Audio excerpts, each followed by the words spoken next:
Olá pessoal, aqui é Ricardo Casper. Então, continuando nossas aulas aqui de linguagem C, né? Vamos aqui para os slides. Eu tenho aqui então as respostas das tarefas que eu passei na aula passada, né? Então vamos ver aqui como ficou.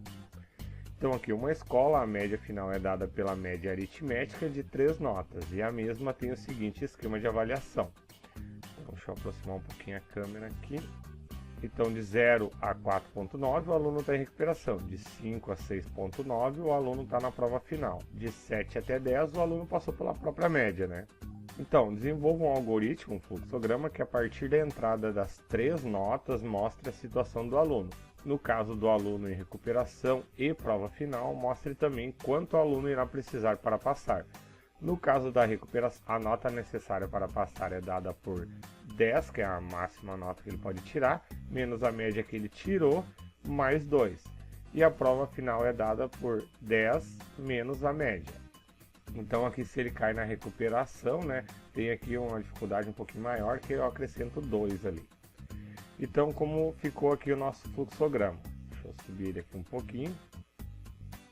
Então, o início, aqui normalmente a gente escreve início, ou pode colocar aqui, calcule a média, que é o que a gente está fazendo aqui. Coloquei início porque o problema já está aqui ao lado, né? Então não precisaria colocar descrito aqui.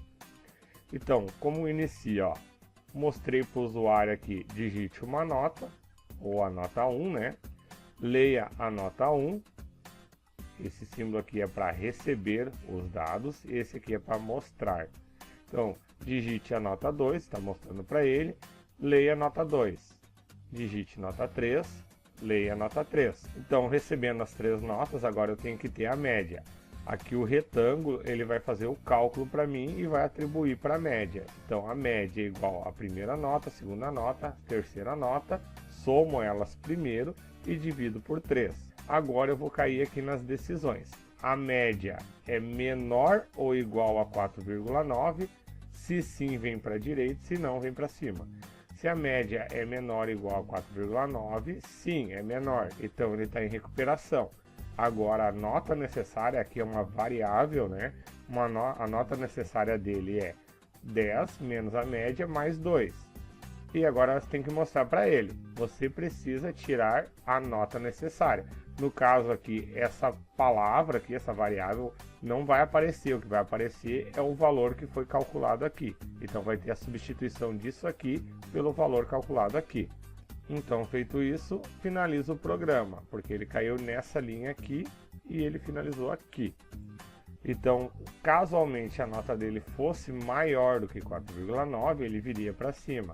Daí aqui a média vai ser calculada. Então, a média dele foi menor ou igual a 6,9, sim, é menor do que 6,9. Então ele está na prova final. Agora que a gente vai fazer aqui um cálculo, uma atribuição, né?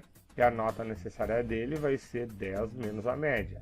Mostrar para ele aqui, você precisa tirar a nota necessária e finalizou aqui. Voltando aqui, a média não foi menor nem igual a 6,9, foi maior então, né? Se foi maior que isso, automaticamente ele está aprovado. Eu só mostro aqui aprovado para ele e finalizo o programa aqui.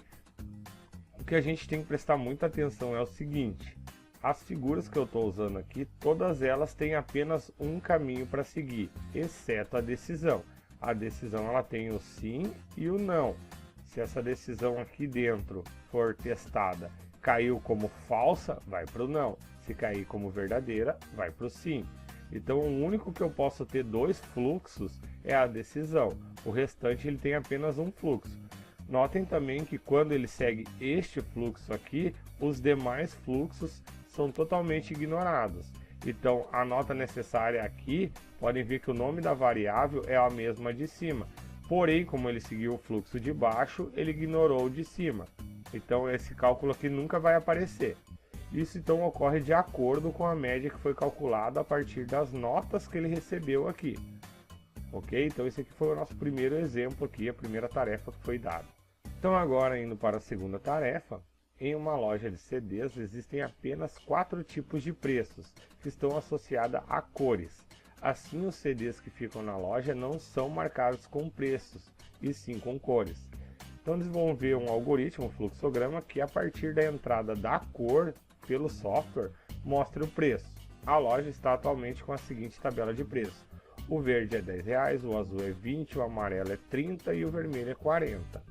Então esse aqui é bem simples, né? Tem o início, como já está descrito aqui o problema do lado, não precisei colocar aqui dentro. Digite a cor, isso aqui está sendo mostrado para o usuário. Vai ler a cor, então aqui está recebendo a variável. E agora tem que tomar as decisões. A cor é verde? Não. A cor é azul? Não. A cor é amarela? Não. A cor é vermelha?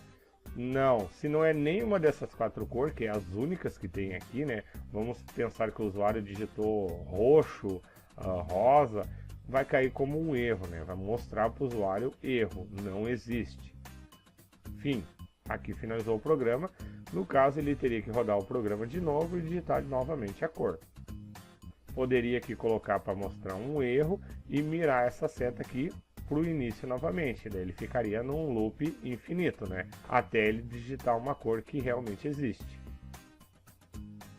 Então notem que até mesmo no exemplo anterior, né? Eu poderia desses fim aqui mirar para o início para receber o próximo aluno. Todos os nossos algoritmos aqui podem ser feito isso, a menos que na própria tarefa aqui peça para fechar o programa após o uso dele. Então continuando aqui, agora vamos seguir a lógica que ele vai digitar a cor certa. Então, leu a cor, né? A cor é verde? Sim. Então vai mostrar que o preço é R$10 e finalizou. Como eu falei, pode mirar lá para o início também para reiniciar o programa. Não foi verde, a cor digitada foi azul. Sim, então mostra o preço 20, finaliza. A cor não foi azul, foi amarela, mostra o preço 30, finaliza. Não foi amarelo também, então restou o vermelho. Sim, R$40 e finaliza. Notem que é bem simples aqui, só seguir o passo e manter a ideia que o único que segue 2 fluxos é as decisões, o restante aqui é apenas um fluxo. Então, desenvolva um algoritmo, um fluxograma, capaz de encontrar o menor dentre 3 números inteiros, quaisquer dados pelo teclado. Então aqui, ó, dentre 3 números inteiros. Como não está explicitamente escrito aqui, a gente vai seguir a lógica que o número não vai ser repetido, ele vai digitar 3 números diferentes. Claro que numa situação real a gente tem que tratar esse erro aqui. Mas para esse fluxograma a gente não vai fazer isso nesse momento. Então, início, o problema está ao lado, digite o número 1, tá, vai aparecer isso aqui para o usuário, vai ler essa leitura que o usuário não vê isso aqui acontecer, né? Depois disso vai digitar o número 2, vai fazer a segunda leitura, vai mostrar para ele digitar o número 3, vai fazer a leitura do número 3 e agora vamos para as decisões. Vejam como é simples quando é 3 números. N1 é menor que N2? Sim, o N1 é menor que o N2. Então sobrou o que? Eu tenho que fazer agora a comparação do N1 com o N3. E já vai ter todas as comparações possíveis. Então, N1 é menor que N3? Não, o N1 não é menor, então o menor é N3, porque eu já comparei com o N1 e o N1 foi comparado com o N2. E finalizou aqui. N1 é menor que N3, então N1 é o menor, porque ele já foi menor que o N2, agora vai ser menor que o N3, automaticamente ele é o menor de todos. E finaliza aqui. Voltando aqui embaixo, N1 é menor que N2? Não, então o N2 já saiu menor daqui. Agora eu vou comparar o N2 se ele é menor que o N3. Se sim, N2 é o menor, finaliza. Se não, o N3 é o menor e finaliza aqui. Notem que eu poderia apontar esta seta aqui para cima, que daria o mesmo resultado. Ele continuaria com 2 fluxos, um para cima e um para baixo, mostraria o menor é N3 e finalizaria. Aqui eu só botei novamente, mas eu posso mirar para um caminho que já está pronto para facilitar o trabalho. 4. Desenvolva um algoritmo, um fluxograma, capaz de verificar se alguns números inteiros dados como entrada é par ou ímpar. Então, basicamente, vou receber um número e vou ver se ele é par ou é ímpar. Então, aqui tem o início, o problema está ao lado. Digite o número 1, mostrou para o usuário. agora vai fazer a leitura do número 1 e agora vem para a lógica. Então a gente viu que existe o resto da divisão, o módulo aqui, né, que eu posso usar. Então, para mim descobrir se o número é ímpar ou par, é bem simples. Eu simplesmente tenho que ver se o resto da divisão por 2 vai sobrar 1 ou 0. Então, x é igual o resto da divisão do número 1 por 2. Vamos pensar aqui. Se ele digitou 5, o resto da divisão de 5 por 2 é 1. Ou seja, 5 dividido por 2 daria 4, sobraria 1. Aqui ele vai testar se esse x, né, o x recebeu o valor do resultado, né? X é igual a 0, se não, ele é ímpar. O 5 aqui sobrou 1, então não é igual a 0, caiu no ímpar. Então, se fosse o número 4, 4 dividido por 2 dava 2 e não ia ter nenhum resto, então o x seria igual a 0. Então, x é igual a 0, vai para o lado do sim, ele é par e finaliza. Então, esse aqui é bem simples de fazer. O único diferencial é que a gente tem que usar o módulo aqui, né, para conseguir receber o resto da divisão. E tem que ser dividido por 2, porque eu quero descobrir se é ímpar ou par. Poderia usar aqui para dividir por 3, 4, 5, porém daí não seria ideal para descobrir se é ímpar ou par. Então João Papo de Pescador, um homem de bem, comprou um microprocessador para controlar o rendimento diário do seu trabalho. Toda vez que ele traz um peso de peixes maior que o estabelecido pelo Regulamento de Pesca de São Paulo, 50 quilos, ele deve pagar uma multa de R$ 4,00 por quilo excedente. João precisa que você faça um algoritmo que leia a variável P, peso de peixes, e verifique se há excesso. Se houver, gravar na variável E, o excesso, e na variável M, o valor da multa, que João deverá pagar. Caso contrário, mostrar tais variáveis com conteúdo zero. Então tem que atribuir o valor zero para elas. Então aqui eu tenho a figura do início, digite o peso, né, mostrar para o usuário digitar o peso, vai ler o peso. Aqui eu coloquei então para a variável P, mas eu posso substituir aqui por peso, que vai ser a mesma coisa.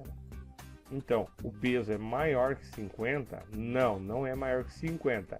Então não tem excesso, eu tenho que zerar a variável E, e também não tenho multa, eu tenho que zerar a variável multa. E aqui eu vou mostrar para ele o excesso e o valor da multa. Como não teve, o excesso vai ser 0 e a multa vai ser 0. E finalizo aqui. O peso é maior que 50? Sim. Então o excesso é igual ao peso menos 50. Menos 50 aqui porque o excesso só começa a partir dos 50. Vamos pensar que ele pegou 55 quilos. Então vai ser 55 menos 50. O peso excesso aqui vai ser 5 quilos. A multa então vai ser igual a 5 quilos, que é o excesso, vezes R$ 4,00 aqui. Eu botei .00 aqui porque no programa normalmente a gente não se usa vírgula e sim se usa o ponto. Na verdade eu poderia até deixar sem esse .00, que não vai importar para nada, né? E botar apenas 4 aqui, que corresponde ao valor da multa que está aqui em cima. Não vai alterar aqui o fator. Então a multa é o excesso vezes 4. Então aqui eu vou mostrar o excesso, que vai dar então 5, porque eu pensei que foi 55 quilos. E a multa vai ser 5 vezes 4, que vai me resultar em R$20. E finalizo aqui. Bem simples esse aqui também, né? Então só tenho que cuidar, porque se não tiver o excesso e nem a multa, eu tenho que zerar as variáveis aqui. Então elabore um algoritmo que leia as variáveis C e N, respectivamente código e número de horas trabalhadas de um operário. Calcule o salário sabendo que ele ganha R$10 por hora. Quando o número de horas exceder 50, calcule o excesso do pagamento armazenando na variável E. Caso contrário, zerar a tal variável, como nós fizemos no anterior. A hora excedente de trabalho vale R$20. No final do processamento, imprimir o salário total e o salário excedente. No caso aqui é o valor do serão dele, né? Então aqui, início. Digite o código, vai mostrar para ele. Leia o C, que seria o código. Digite as horas trabalhadas, leia o número de horas trabalhadas. E aqui agora vem para a parte da gente fazer as decisões. Observem que o código que eu pedi aqui, e estou lendo aqui, não vai ser usado para nada, simplesmente aqui foi para dificultar um pouco a tarefa. Mas ele deve ser pedido aqui para o usuário, pois a tarefa está pedindo isso também, né? Então aqui vamos para o que realmente importa, que é as horas de trabalho. O número de horas é maior que 50? Não, não é maior que 50, então ele não fez hora extra, né? Então o excedente é 0, o salário total é o número de horas que ele fez, vezes 10. Observe que tem que ser o número de horas, por quê? Porque se ele, por exemplo, trabalhou 20 horas, vai ser 20 vezes 10. Então o salário mais o excedente, então vai ser o salário total mais o extra. Nesse caso o extra foi 0. E agora vai exibir isso aqui para o usuário. O salário total é o ST, que foi calculado aqui. O salário excedente é o SE, que é o ST mais o extra. E o excedente é o E, que nesse caso foi 0. Vai mostrar tudo isso aqui e finaliza. Agora, se o número de horas foi maior que 50, então ele tem excedente. Temos que descobrir quanto foi o excedente. Então vamos pensar aqui com o que foi 55 horas. O excedente é igual ao número de horas trabalhadas, que foi 55, menos os 50. Então aqui eu já sei então que foi 5 vezes 20, que é o valor da hora extra.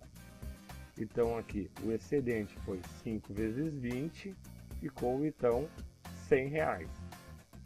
Salário total é as 50 horas, lembrando que a partir das 50 é o excedente. Então o máximo de salário que ele pode ter é as 50 horas. 50 vezes 10, que é o salário normal dele, vai dar os 500 mais os 100 aqui do excedente. Então 500 mais os 100 deu 600. Então aqui mostrar para o usuário o salário total, o salário excedente e o excedente. E finaliza aqui. Também bem simples essa aqui de fazer. Então aqui é a última tarefa. A Secretaria do Meio Ambiente, que controla o índice de poluição, IP, mantém 3 grupos que são altamente poluentes no meio ambiente. O índice de poluição aceitável varia de 0,05 até 0,25. Se o índice sobe para 0,3, as indústrias do primeiro grupo são intimadas a suspenderem suas atividades. Se o índice crescer para 0,4, as indústrias do primeiro e do segundo grupo são intimadas para suspenderem suas atividades. E se o índice atingir 0,5, todos os grupos devem ser notificados a paralisarem suas atividades. Faça um algoritmo que leia o índice de poluição medido e emita a notificação adequada aos diferentes grupos da empresa. Então aqui, início, digite o IP, que seria o índice de poluição, e aqui a gente vai ler o IP. Feito isso, agora eu venho para a parte lógica do programa. Vou ver em qual das condições aqui que ele vai se enquadrar. Aqui eu botei ele de 0 até 0,25. Sim, ele é menor ou igual a 0,25. Então aqui em cima, se ele é de 0,05 até 0,25, não tem nenhum problema, a poluição é aceitável. Então ele vai cair aqui, vai mostrar que a poluição é aceitável. Finaliza. Porém, não, ele não é menor que 0,25. Então ele vai ser menor ou igual a 0,3, então ele vai ir de 0,26 até 0,30. Note aqui que ele vai começar em 26 porque ele não se enquadrou nesse aqui. Então, se ele não entrou nesse, automaticamente ele é maior que 25. Então, ele tem que ser entre 26 e 30. Então, o IP é menor ou igual a 0,3? Sim. Então, o primeiro grupo suspende as atividades. Eu vou mostrar isso aqui e finalizo. Não, ele não é menor do que 0,3. Então, ele tem que ser entre 0,31 e até 0,40. Então o IP sim, ele é menor ou igual a 0,4. Sim, então o primeiro e segundo grupo suspende as atividades. Finaliza, isso aqui foi mostrado. Essa figura aqui é para mostrar para o usuário. Porém não é menor ou igual a 0,4. Então aqui 0,41 até 0,50, na verdade, se não entrou em nenhum desses três aqui, ele vai de 0,41 até o infinito. A gente está supondo que o máximo é 0,5. Então, todos os grupos suspendem as atividades. Notem que eu não precisei testar isso aqui de novo, né? Porque se ele não caiu em nenhum dos outros, ele obrigatoriamente teria que cair no 0,5. Então, eu não preciso nem testar se é 0,5. Simplesmente eu mando todos os grupos suspenderem as atividades e finalizo o programa. Então, esse aqui eu acho que foi o mais complicadinho, porque parece que eu tenho que testar se ele está dentro do 0,41 até o 0,5, mas na verdade eu não preciso testar, porque eu testei os anteriores. Simplesmente nesse aqui eu tenho que mandar suspender todos e finalizo. Então esse aqui foi as 7 tarefas aí que eu deixei para o pessoal tentar fazer, né? Espero que tenham tentado fazer. Quem conseguiu ou quem ficou com alguma dúvida aí, posta aí nos comentários aí das tarefas. Tem mais de uma maneira de fazer. Notem que eu estou usando figuras aqui bem simples, não são muitas figuras. Tem muito mais figuras aí para os fluxogramas. Eu escolhi essas aqui para deixar mais simples possível. Então aqui, reforçando aí, vou pedir para vocês aí, quem não é inscrito no canal, se inscrever, marcar o sininho aí. Propriamente dito, a gente não começou ainda com a linguagem C, né? A gente está fazendo um pouco a parte da lógica, porque se eu não tenho a lógica para resolver, vai ficar muito mais difícil quando eu começar a linguagem, que eu acho que vai iniciar na nossa próxima videoaula aí, ok? Um abraço e tchau!